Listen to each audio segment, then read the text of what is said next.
Hi guys! So I'm so sorry, I'm super bare-faced right now because for today's video, magbe-break muna tayo sa mga reviews and sa mga wear test and all that.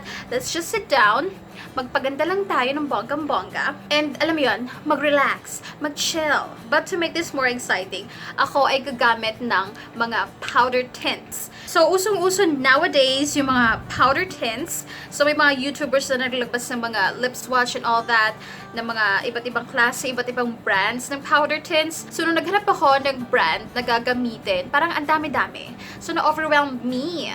Hindi ko alam, like, sino ba dito yung mga legit na sellers ng mga certain brands like G21, Girl Boss, parang iba-iba sila ng prices, iba-iba sila ng location. So, ang ginawa ko, bumili na lang akong powder tints dun sa alam kong legit. So, ang kinuha kong powder tints is from V-Line. Kung hindi kayo familiar sa V-Line, actually, YouTuber, isang malaking YouTuber ang may-ari ng cosmetics na to, which is V. Cortez. If you're familiar with Kong TV, ayan, labidab siya ni Kong TV. So, yung husband ko ang nag-introduce sa akin kay Kong TV at kay V. Cortez. And then, tapos nakita ko na meron siyang line of makeup, iba't ibang klase ng makeup. Tapos, meron siyang powder tints. So, yun na lang yung pinili ko because I like V. Cortez. And nagkataon na meron siyang booth sa Lucky Chinatown, which is kind of near here. So before we proceed with the makeup, gagawin ko muna yung base ko. And para makatipid ng time, hindi mo na ako masyadong magdadadada.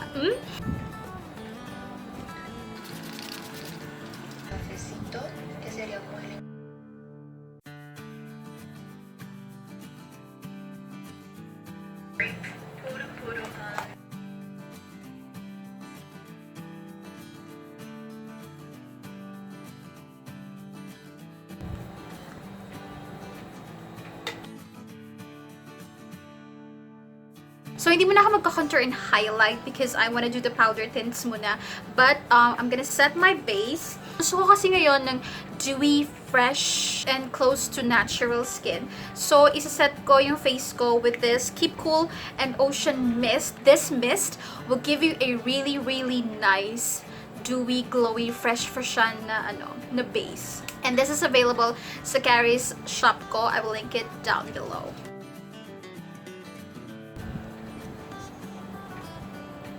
Alright, so now that we are done with the base, ipapakita ko muna sa inyo yung mga powder tints that I got. So, I have 5 shades. And again, this is from V-Line. So, kailangan muna natin siyang i-shake ng maigi. Isa-swatch ko muna lahat ng shades. So, the first shade that I got is called Bida. So, this is Bida.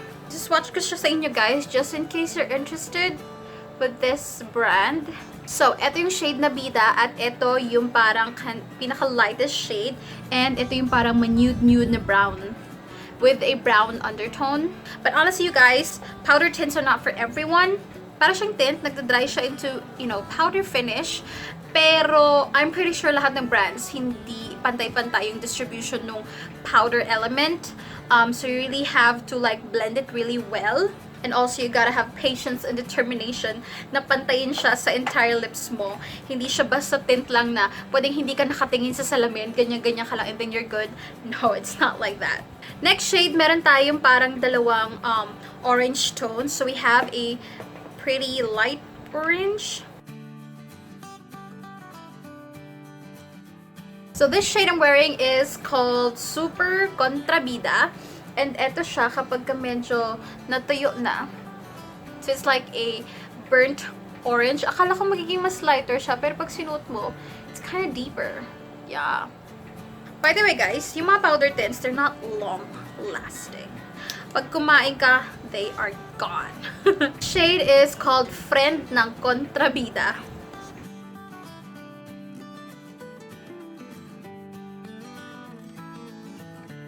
So, this is Friend ng Contrabida, and as you can see, katulad din siya nung Super Contrabida, ka-family siya, pero it's more on the red side.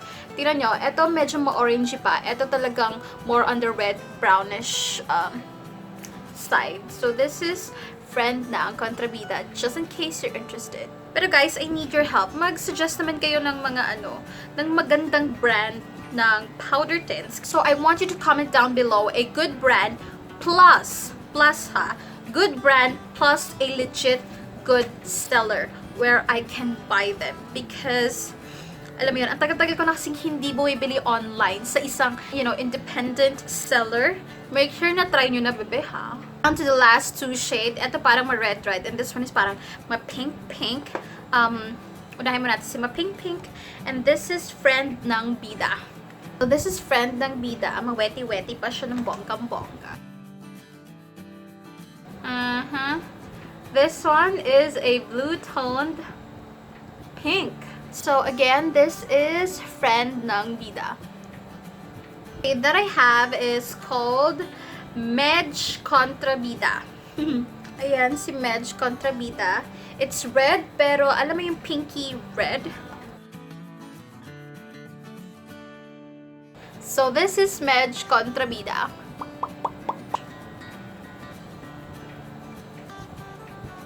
Alright, so those are the shades that I have. So, hindi ko pa alam ano yung final look na gagawin ko because this video is so impromptu. Alright, so let's go to the makeup look. And so far, guys, na-realize ko ha, you can use this on your cheeks and on your eyes as well. Kasi na-try ko na siya nung mga nakaraang araw. But what I realized is it's better to use this kapag ka naka-BB cream ka lang and super moisturized. Kapag naka-BB cream ka lang and super moisturized yung skin mo. Kasi if it's dry or super set na, madali kasi itong mag-set. You have to be really, really fast in blending the product. I constantly use mist to keep my base hydrated. I love ako sa 3 colors na to.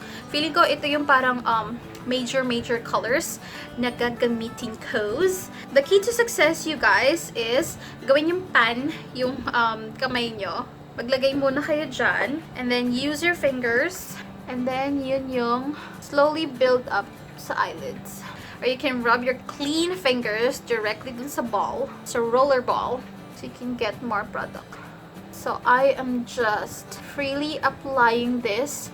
Medyo lumalagpas-lagpas pa ako ng ganyan. Para, alam mo yun, flawless lang ang effect.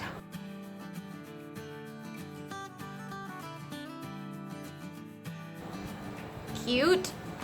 For my under eyes, gagamit ako ng, ganyan o.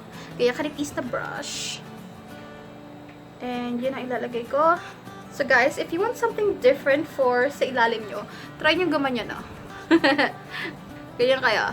Pag lumitaw yung eye bag nyo, yun yung lagyan nyo ng color. Honestly, this video is just for us to have some fun. Then go get your sponge. Tap-tap nyo lang yung ilalim nung nilagyan nyo ng color. My cheeks, gagamitin ko itong shade na to. This one right here. Lalagay lang ako ng marami dito.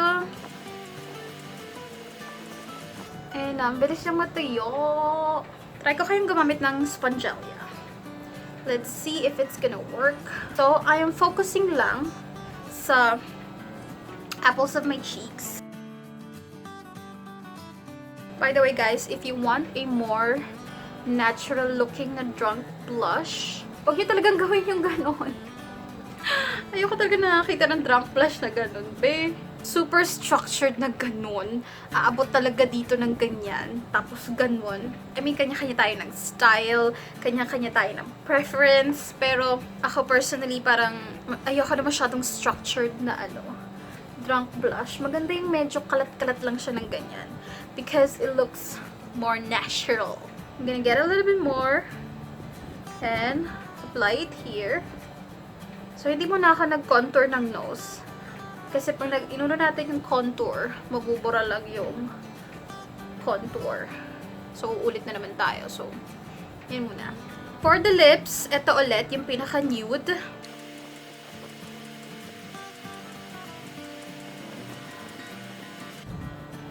So, medyo nilalagpas-lagpas ko yung pag-blend para mabura yung parang linya ng labi ko and magmukha siyang really, really pouty.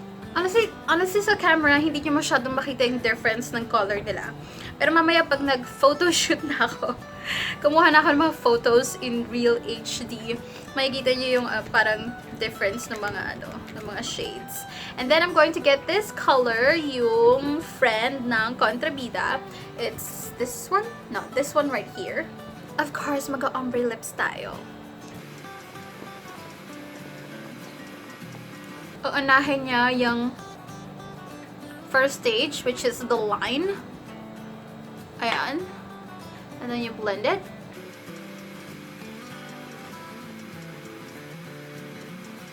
And then to make it medyo mas defined, kuha lang tayo ng very, very tiny. And then ilagay niya dito sa gitna. I-darken niya pa yung pinaka-gitna.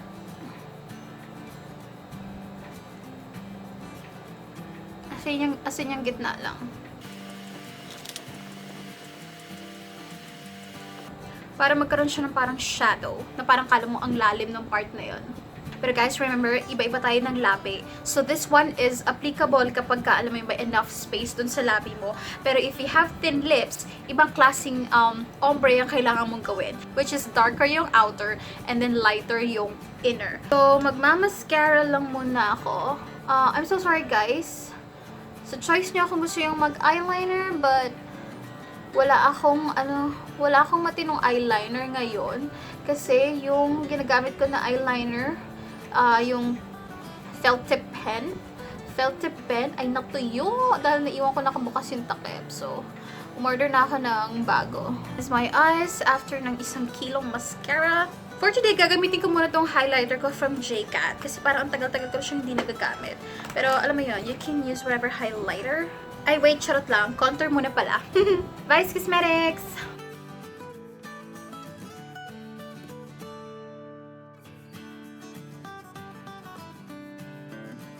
Pero eto talaga ang hindi ko mali-let go, you guys. Itong shade na to, a cool tone brown. That is so perfect for your nosicles. So, ginagawa ko pa rin yung idudugtong ko, yung eyebrows ko sa bridge ng nose. Like that. Slowly but surely. Okay, so for the highlight.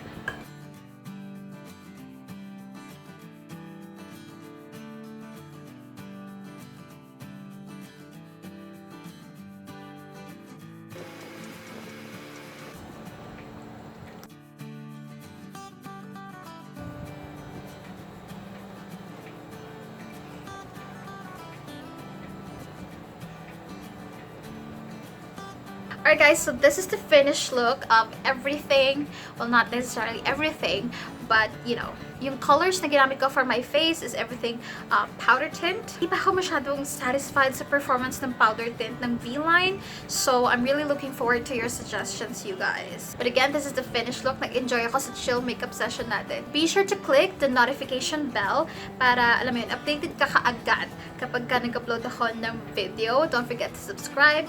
And of course, i-follow nyo ako sa social media accounts ko.